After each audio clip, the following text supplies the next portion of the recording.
Hello students, good morning. Hindi score with BR channel पर आपका स्वागत है। आज मैं आपके लिए लेकर आई हूँ काव्य शास्त्र के महत्वपूर्ण प्रश्नोत्तर जो हर कॉम्पिटिटिव एग्जाम में पूछा जाता है।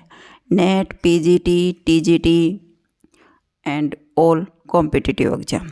तो चलिए देखते हैं। क्वेश्चन नंबर 1 है, काव्य के तत्व माने गए हैं। तो काव्य के कितने तत्व माने जाते हैं? 2 तत्व माने गए हैं। नेक्स्ट है, महाकाव्य के उदाहरण हैं रामचरितमानस। रामचरितमानस एक महाकाव्य है। रामायण, साकेत, महाभारत, पद्मावत, कामायनी, उर्वशी, लोकायतन, एकलव्य आदि, ये सब क्या है? महाकाव्य हैं। नेक्स्ट है, मुक्त काव्य के उदाहरण कौन कौन से हैं? मीरा के पद मुक्त काव्य है। रमैनिया और सप्तशती मुक्त काव्य के उदाहरण हैं। मोस्ट इंपॉर्टेंट क्वेश्चन है, काव्य किसे कहते हैं? दोष रहित, सगुण एवं रमणीयार्थ प्रतिपादक युगल रचना को काव्य कहा जाता है। नेक्स्ट है, काव्य के तत्व। काव्य के तत्व कौन कौन से होते हैं? भाषा तत्व, बुद्धि तत्व या फिर विचार तत्व, कल्पना तत्व और शैली तत्व। नेक्स्ट है, काव्य के कितने भेद होते हैं? काव्य 2 प्रकार के होते हैं, महाकाव्य, प्रबंध काव्य और मुक्त काव्य। महाकाव्य और खंड काव्य प्रबंध काव्य के अंतर्गत आते हैं और मुक्त काव्य। प्रबंध काव्य के 2 भेद, काव्य के 2 भेद होते हैं, प्रबंध काव्य और मुक्त काव्य। और प्रबंध काव्य के अंतर्गत उसके 2 उपभेद आ जाते हैं, महाकाव्य और खंड काव्य। नेक्स्ट है, वामन ने काव्य प्रयोजन माना है। वामन ने काव्य प्रयोजन किसे माना है? दृष्ट प्रयोजन, प्रीति आनंद की प्राप्ति, अदृष्ट प्राप्ति, कीर्ति प्राप्ति को। नेक्स्ट है, भामह की काव्य परिभाषा क्या है? भामह ने काव्य की क्या परिभाषा दी? शब्दार्थों सहित काव्यम। भामह ने परिभाषा दी है शब्दार्थों सहित काव्यम। नेक्स्ट है, प्रबंध काव्य का शाब्दिक अर्थ क्या है? परकृष्ट या विशिष्ट रूप से बंधा हुआ। नेक्स्ट है, रसात्मक वाक्यतम काव्यम परिभाषा है पंडित जगन्नाथ के द्वारा दी गई है। रसात्मक वाक्यम काव्यम परिभाषा किसने दी थी? पंडित जगन्नाथ ने। नेक्स्ट क्वेश्चन है, काव्य के कला पक्ष में निहित होती हैं। काव्य के कला पक्ष में निहित होती है भाषा। भाषा है को काव्य का कला पक्ष माना जाता है। नेक्स्ट है, काव्य में आत्मा की तरह माना गया है। किसको माना जाता है? काव्य में आत्मा की तरह रस को माना गया है। नेक्स्ट है, तदोषो शब्दार्थो सैगुण अन अलंकृत पुनः कवापी की परिभाषा किसने दी है? मम्मट ने। मोस्ट इंपॉर्टेंट रचना है, काफ़ी बार ये परिभाषाएं पूछी जाती हैं। काव्य के तत्व विभक्त किए गए हैं, 4 वर्गों में विभक्त किए गए हैं काव्य के तत्व। मुख्यतया रस और शब्द में। मुख्य कौन कौन से होते हैं? रस और शब्द होते हैं। कवि दंडी ने काव्य के भेद माने हैं। कवि दंडी ने काव्य के 3 भेद माने हैं। नेक्स्ट है, रमणीयार्थ प्रतिपादकम शब्द काव्यम की परिभाषा दी है आचार्य जगन्नाथ ने। नेक्स्ट, काव्य रूपों में दृश्य काव्य है। नाटक एक दृश्य काव्य है जिसे दृश्य देखा जा सकता है। काव्य प्रयोजन की दृष्टि से मत श्रव माने है। ये किसने कहा था? मम्मट आचार्य ने। नेक्स्ट है, काव्य प्रयोजनों में प्रमुख माना जाता है आनंद अनुभूति को प्रमुख माना गया है। नेक्स्ट, काव्य रचना का प्रमुख कारण है या फिर कि प्रमुख हेतु किसे माना जाता है? काव्य का प्रमुख हेतु या कारण प्रतिभा को माना जाता है। मोस्ट इंपॉर्टेंट क्वेश्चन है, महाकाव्य और खंड काव्य में समान लक्षण कौन कौन से होते हैं? महाकाव्य और खंड काव्य में समान लक्षण, समान गुण कौन कौन से होते हैं? कथानक, उपस्थापन एक जैसा होता है दोनों में, महाकाव्य और खंड काव्य में। नेक्स्ट है काव्य रचना के सहायक तत्व कौन कौन से होते हैं? वर्ण विषय, भाव और अभिव्यक्ति पक्ष, कला और आत्म पक्ष। वर्ण विषय, अभिव्यक्ति पक्ष और आत्म पक्ष। नेक्स्ट है मम्मट के काव्य प्रयोजन कौन कौन से हैं? यश, अर्थ, व्यवहार, ज्ञान, शिवेत रक्षति, शंख पर निवृत्ति, कांता सम्मिलित। नेक्स्ट है मम्मट के शिवेश्वर का अभिप्राय है अनिष्ट से। सगुणा अलंकार सहित दोष सहित जो होई परिभाषा किसने दी थी? चिंतामणि ने दी थी। नेक्स्ट है भारतीय काव्य शास्त्र के अनुसार काव्य के तत्व कौन कौन से होते हैं? शब्द और अर्थ, रस, गुण, अलंकार, दोष और रीति। नेक्स्ट है आधुनिक कवियों ने काव्य के प्रयोजन में क्या विचार दिए गए हैं? आधुनिक कवियों ने काव्य के प्रयोजन में क्या विचार दिए हैं? ज्ञान विस्तार, मनोरंजन, लोक मंगल और उपदेश के विचार दिए हैं। नेक्स्ट है खंड काव्य में सर्ग खंड होते हैं। सर्ग या खंड कितने होते हैं? 7 से कम होते हैं। खंड काव्य में कितने होते हैं? 7 से कम सर्ग होते हैं या फिर उसे खंड भी कहा जाता है। ये दोनों इकट्ठे हो गए, सर्ग और खंड या में है भाई ये। नेक्स्ट है शैली के आधार पर काव्य भेद होते हैं। शैली के आधार पर काव्य के 3 भेद होते हैं, गद्य, पद और चंपू काव्य। दृश्य काव्य के भेद कौन कौन से होते हैं? दृश्य काव्य के होते हैं रूपक और उपरूपक, 2 भेद होते हैं। नेक्स्ट है महाकाव्य का प्रधान रस होता है। तो महाकाव्य का प्रधान रस होता है वीर, श्रृंगार या फिर शांत रस।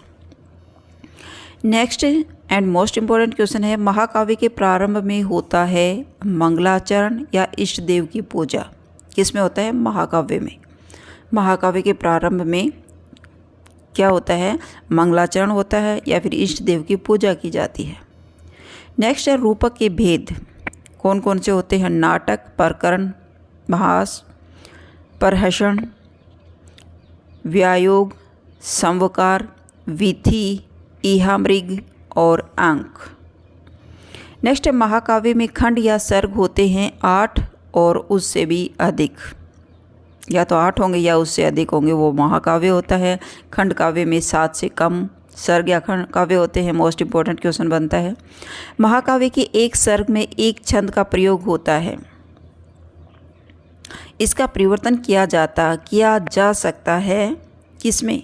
सर्ग के अंत में। एक सर्ग में एक छंद का प्रयोग होता है और अगर छंद का परिवर्तन करना होता है तो वह सर्ग के अंत में ही किया जाता है, बीच में नहीं। नेक्स्ट है मुक्त काव्य किसे कहा जाता है? एकांकित सदृश्यों को चमकृत करने में समर्थ पद 37 प्रबंध काव्य वनस्थली हैं, तो मुक्त काव्य एक गुलदस्ता है। यह युक्ति किसने कही थी? आचार्य रामचंद्र शुक्ल ने कहा है। आचार्य रामचंद्र शुक्ल ने मुक्त काव्य को क्या कहा है? मुक्त काव्य को एक गुलदस्ता बताया है। उसने कहा है कि प्रबंध काव्य एक वनस्थली है। ये क्वेश्चन नेक्स्ट ऐड हो गया भाई इसमें। मुक्त काव्य किसे कहा जाता है? एकांकी दृश्यों को चमत्कृत करने में समर्थ पद मुक्त काव्य कहलाता है। नेक्स्ट है 37 क्वेश्चन इसी में ऐड हो गया। ये 37 क्वेश्चन है प्रबंध काव्य वनस्थली है। ये अलग अलग क्वेश्चन है दोनों। प्रबंध काव्य एक वनस्थली है तो मुक्त काव्य एक गुलदस्ता है। यह युक्ति किसने कही? आचार्य रामचंद्र शुक्ल ने कहा था। ये मिस्टेक है, थोड़ी सी क्वेश्चन एक दूसरे में ऐड हो गई हैं, टाइपिंग में हो जाता है थोड़ा बहुत भाई। मुक्तकार के लक्षण कौन कौन से होते हैं? मार्मिकता, कल्पना, प्रवण, व्यंग्य प्रयोग, कोमलता, सरलता, नाद, सौंदर्य मुक्तकार के लक्षण माने गए हैं। मुक्तक के भेद कौन कौन से होते हैं? रस मुक्तक और शुक्ति मुक्तक। काव्य के गुण होते हैं काव्य की रचनात्मक स्वरूप का उन्नयन कर रस को उत्कृष्ट प्रदान करने की क्षमता काव्य का गुण है। नेक्स्ट है भरत और दंडी के अनुसार काव्य के गुण के भेद हैं। भरत और दंडी के अनुसार काव्य के गुण के भेद कौन कौन से हैं? सलेश, प्रसाद, समता, समाधि, माधुर्य, ओज, पद, सुमारता, अर्थ व्यक्ति, उदारता व कांति। आचार्य मम्मट ने काव्य गुण बताए गए हैं माधुर्य, ओज और प्रसाद गुण को। माधुर्य गुण में वर्जन है, ठ, ठ, ड, ढ एवं समास युक्त रचना का वर्जन किया गया। भी माधुर्य गुण में इसका वर्जन है, ये चीज़ इसमें नहीं होती। काव्य दोष वह तत्व है जो रस की हानि करता है। काव्य दोष वह तत्व है जो रस की हानि करता है। काव्य में रस का आनंद नहीं आने देता, उसका रस नहीं लिया जा सकता, काव्य दोष होता है जहाँ। तो ये परिभाषा किसने दी थी? आचार्य विश्वनाथ की थी भाई।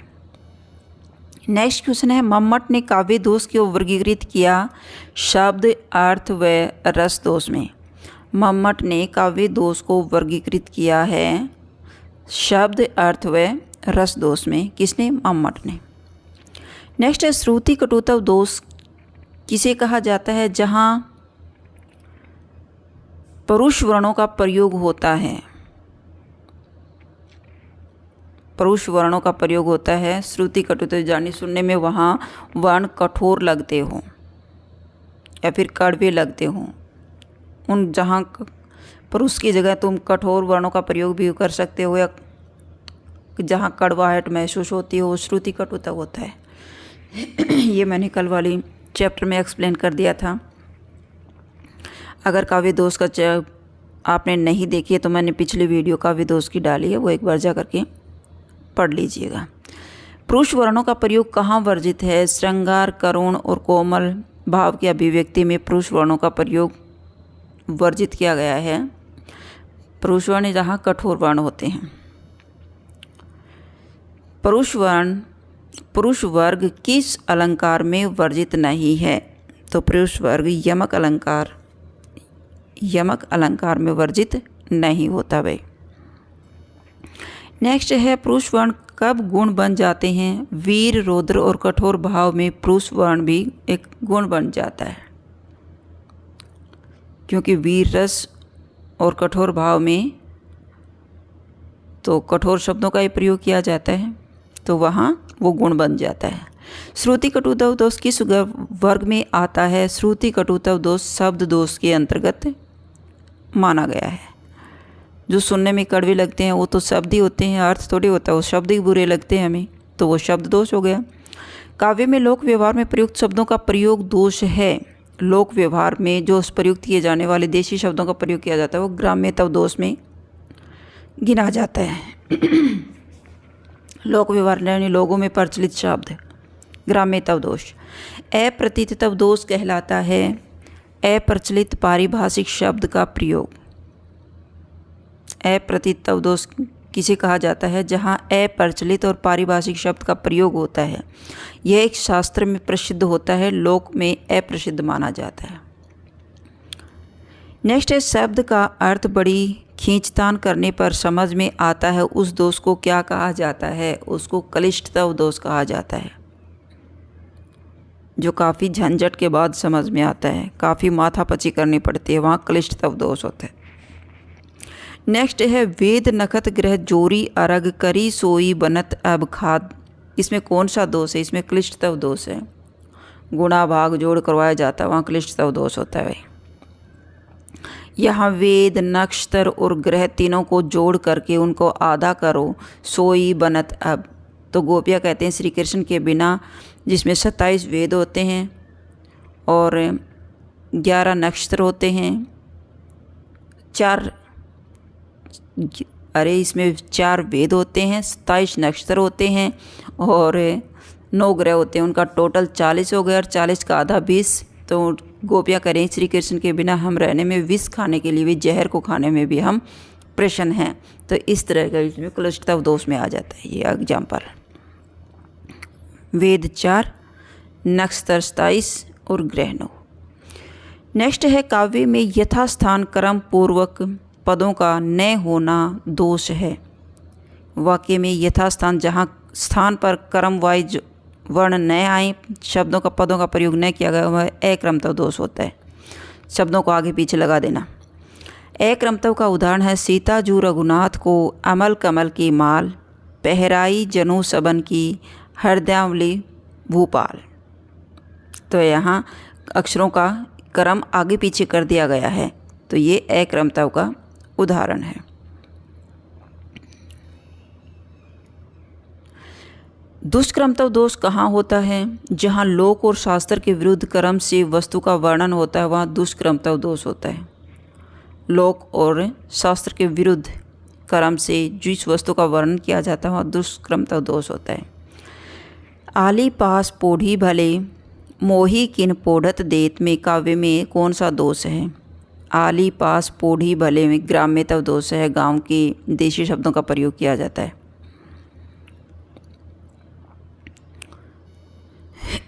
नेक्स्ट है काव्य में पद दोष कितने होते हैं?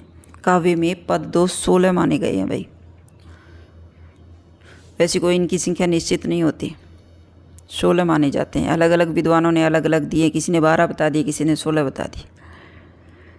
नेक्स्ट है अर्थ दोष कहते हैं जहाँ शब्द दोष का निराकरण हो जाए फिर भी दोष बना रहे, वहाँ अर्थ दोष होता है। अर्थ दोष कहाँ होता है? जहाँ शब्द दोष का निराकरण हो जाए फिर भी दोष बना रहे। जो शब्द के कारण जो दोष पकड़ में आता है वो शब्द दोष होता है। शब्द के अर्थ के कारण जिसमें दोष उत्पन्न होता है वो अर्थ दोष कहलाता है। और जिस काव्य को पढ़ने में रस नहीं आता वो रस दोष कहलाता है। तीनों का एक्सप्लेन कर दिया मैंने।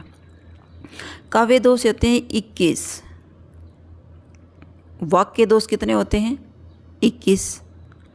काव्य में पद दोष कितने बताए गए हैं? 16। अलंकार के भेद होते हैं शब्दालंकार, अर्थालंकार और उभय अलंकार, 3 भेद माने गए। वैसे हिंदी में शब्दालंकार और अर्थालंकार 2 ही माने जाते हैं। अलंकार कहते हैं, किसे कहते हैं अलंकार? काव्य की शोभा बढ़ाने वाले शब्दों को अलंकार कहा जाता है। काव्य में अर्थ के द्वारा चमत्कार उत्पन्न करते हैं, वहाँ कौन सा अलंकार होता है? अर्थालंकार। जहाँ शब्द के कारण चमत्कार होता है वहाँ शब्दालंकार। मानवीकरण अलंकार किसे कहते हैं? अचेतन अथवा मानवेतर जड़ प्रकृति पर मानव के गुणों एवं कार्यकलापों का आरोप करके उसे मानव सदृश सप्राण चित्रित किया जाता है, अर्थात अमूर्त पदार्थ एवं भावों को मूर्त रूप दे दिया जाता है। यानी सीधी सी बात है, निर्जीव वस्तु को सजीव वस्तु का रूप, मानव का रूप दे दिया जाता है, वह मानवीकरण अलंकार होता है। क्लियर? निर्जीव को सजीव का रूप दे दिया जाता है, निर्जीव वस्तु को मानव का रूप दे दिया जाता है, वह मानवीकरण अलंकार है। नेक्स्ट है मुनि तापस जिनके दुख लहहि ते नरेश बिनु पावक दहहि में कौन सा अलंकार है? मुनि तापस जिनके दुख लहहि ते नरेश बिनु पावक दहहि में अलंकार है विभावना अलंकार है। बिना पावक के ही वो जल रहा है, विभावना है। नेक्स्ट है जहाँ वास्तव में विरोध न होने पर भी किंचित विरोध का आभास हो, वहाँ कौन सा अलंकार होता है? विरोधाभास। जहाँ वास्तव में विरोध न होने पर भी विरोध का आभास होता है वह विरोधाभास अलंकार मिलता है। नेक्स्ट है प्रकृति पर मानव व्यवहार का आरोप कर दिया जाता है, वहाँ कौन सा अलंकार है? मानवीकरण अलंकार। प्रकृति पर मानव व्यवहार का आरोप कर दिया जाता है यानी मानव का रूप दे दिया जाता है, वहाँ मानवीकरण अलंकार होता है। नेक्स्ट है मेघमयी आसमान से उतर रही वह संध्या सुंदरी परी सी में कौन सा अलंकार है? मेघमयी आसमान से उतर रही वह संध्या सुंदरी परी सी। संध्या को एक सुंदर युवती का रूप दिया गया है, तो यह मानवीकरण अलंकार कर दिया गया। नेक्स्ट है जहाँ बिना कारण या विपरीत कारण के रहते कार्य होने का वर्णन हो, वहाँ कौन सा अलंकार होता है? विभावना अलंकार। जहाँ बिना कारण या विपरीत कारण के रहते भी कार्य होने की संभावना होती है, वहाँ विभावना अलंकार है। क्योंकि बिना पावक के ही पिछले एग्जाम्पल में हमने पढ़ा था कि वो चीज़ को जलता हुआ दहकता हुआ दिखा रहा है। अग्नि है ही नहीं तो वो जल रहा है, तो वे बिना कारण के ही तो उसका विपरीत अर्थ निकल रहा था, वहाँ विभावना होता है। लोचन नीरज से यह देखो अश्रु नदी बह आई में कौन सा अलंकार है? लोचन नीरज से यह देखो अश्रु नदी बह आई में कौन सा अलंकार है? विभावना अलंकार है।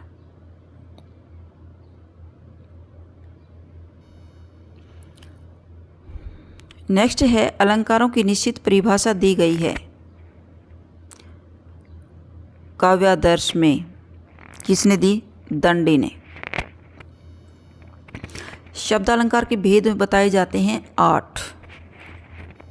नेक्स्ट है यमक अलंकार है, जहाँ एक शब्द एक से अधिक बार आए और हर बार उसका अर्थ भिन्न हो, वहाँ यमक अलंकार होता है। अपूर्व थी श्यामल पत्र राशि में कदम्ब के पुष्प कदम्ब की छटा, यह यमक अलंकार में कदम का अर्थ प्रयुक्त हुआ है वृक्ष और समूह के लिए। कदम शब्द 2 बार आया, दोनों का अर्थ अलग अलग है। एक कदम का अर्थ है पेड़ और दूसरा है कदम का अर्थ समूह, तो यह यमक अलंकार है। यमक अलंकार का उदाहरण है फिर झट गुल कर दिया, दिया को दोनों आँखें मीची, भजन हयो ताते भयो, भयो न एको बार, भयेयु विदेह विदेह विषे की। 3 बेर खाती थी वे 3 बेर खाती हैं, बसंत देहु ब्रज में हमें बसंत देहु ब्रजराज, सारंग ले सारंग चली सारंग पोंगो आए। इन सब में यमक अलंकार है, क्योंकि हर शब्द 2 बार प्रयुक्त किया गया है। जैसे विदेह विदेह, दोनों का अर्थ अलग अलग है। दिया दिया का अर्थ दोनों का अलग है। 3 बेर खाती थी 3 बेर खाती हैं, बेर का अर्थ भी दोनों का अलग अलग है। सारंग सारंग का अर्थ अलग है। तो यहाँ पर यमक अलंकार हैं, सभी एग्जाम्पल यमक अलंकार के ही है। नेक्स्ट है अनेक अर्थों का बोध कराने वाला एक शब्द कविता में होता है, उसे कौन सा अलंकार कहते हैं? अनेक अर्थों का बोध कराने वाला, जहाँ एक शब्द होता है और उसके अनेक अर्थ चिपके हुए हैं, अर्थात एक शब्द के अनेक अर्थ निकलते हैं, वहाँ श्लेष अलंकार होता है भाई। नेक्स्ट है श्लेष अलंकार के उदाहरण हैं जो घनीभूत पीड़ा थी, मस्तक में स्मृति छाई, दुर्दीन में आंसू बनकर वह आज बरसने आई। चली रघुवीर सिली मुखधारी, पानी गए न उबरे मोती मानुष चून, नवजीवन दो घनश्याम हमें, सुब्रन को ढूंढत फिरे कवि कामी अरु चोर। तो यहाँ सुब्रन का कवि के लिए, कामी के लिए और चोर के लिए, तीनों के लिए अलग अलग अर्थ निकलता है, और घनश्याम में भी अलग अलग अर्थ निकलता है। इस प्रकार यहाँ ये सारे ही एग्जाम्पल श्लेष अलंकार के हैं। यहाँ सिलीमुख के भी 2 अर्थ निकल रहे हैं। नेक्स्ट है सौंदर्यम अलंकार युक्ति किसकी है? आचार्य वामन की। नेक्स्ट है किसी प्रस्तुत वस्तु की उसके किसी विशेष गुण, क्रिया, स्वभाव आदि की समानता के आधार पर अन्य अप्रस्तुत से समानता स्थापित की जाए तो वहाँ कौन सा अलंकार होगा? कौन सा अलंकार होगा? उपमा अलंकार होगा।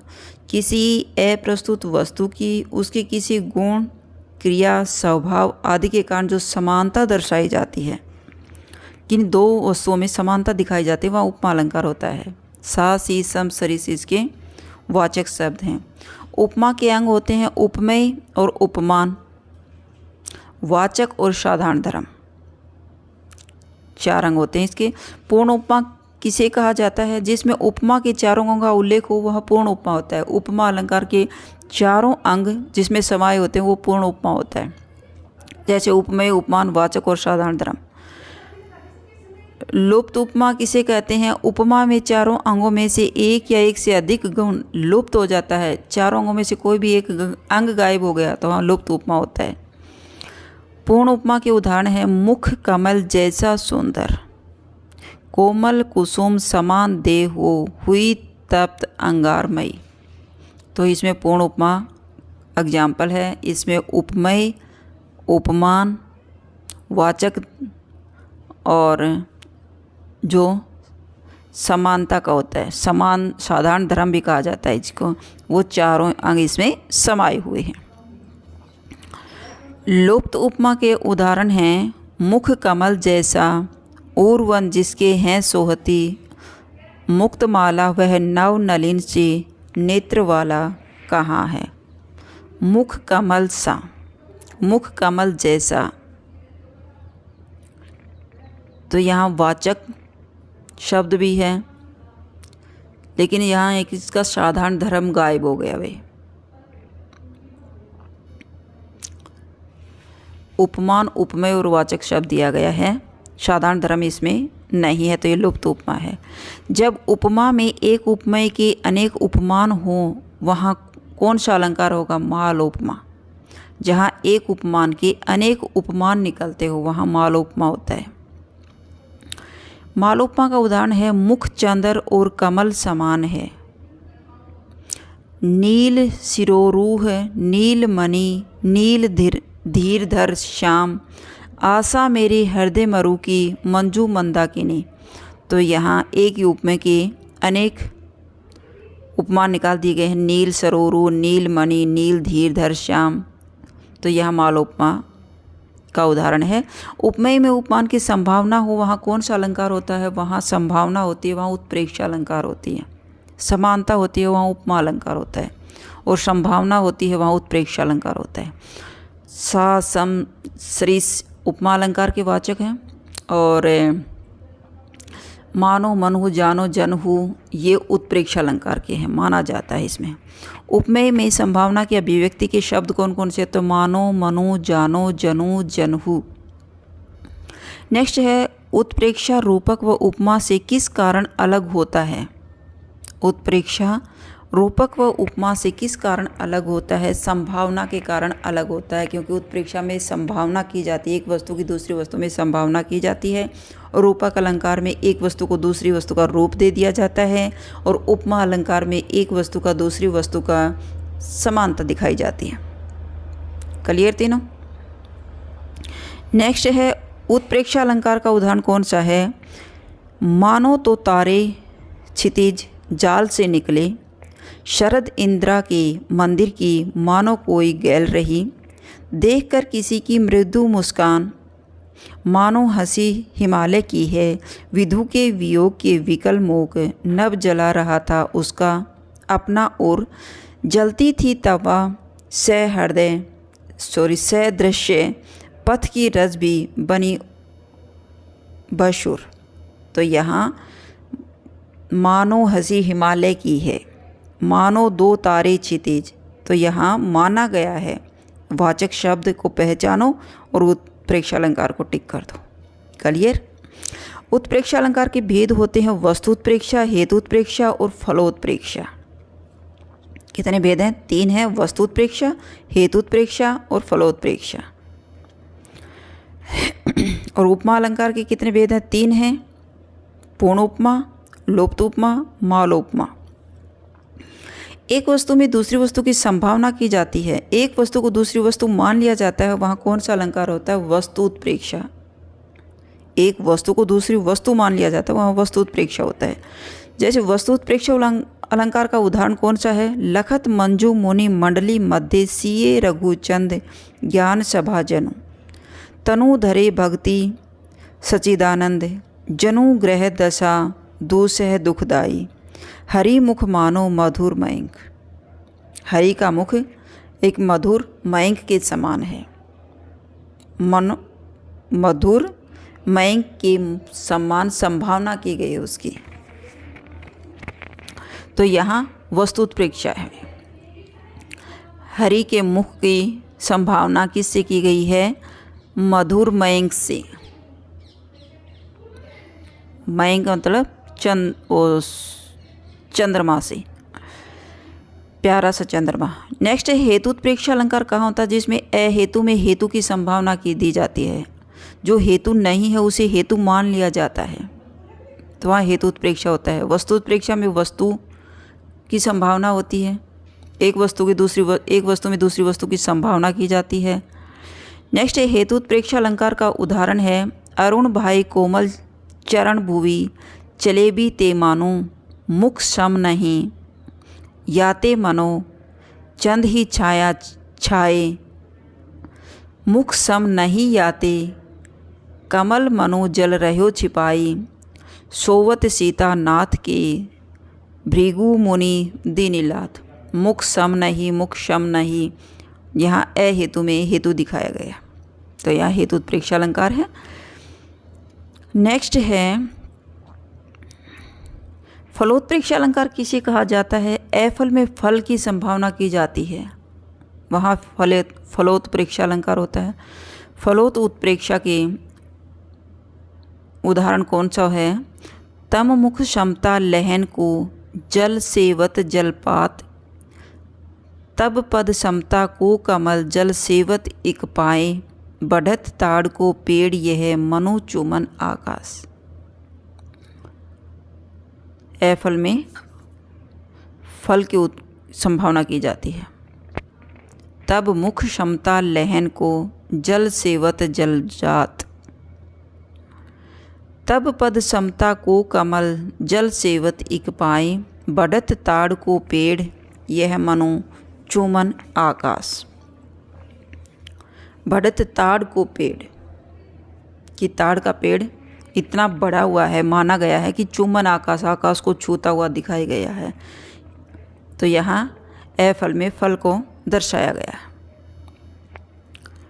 नेक्स्ट है रूपक अलंकार किसे कहते हैं? जब एक वस्तु पर दूसरी वस्तु का आरोप कर दिया जाता है, यह मुख कमल है, एक वस्तु का दूसरी वस्तु का रूप दे दिया जाता है, वो वस्तु ही मान ली जाती है।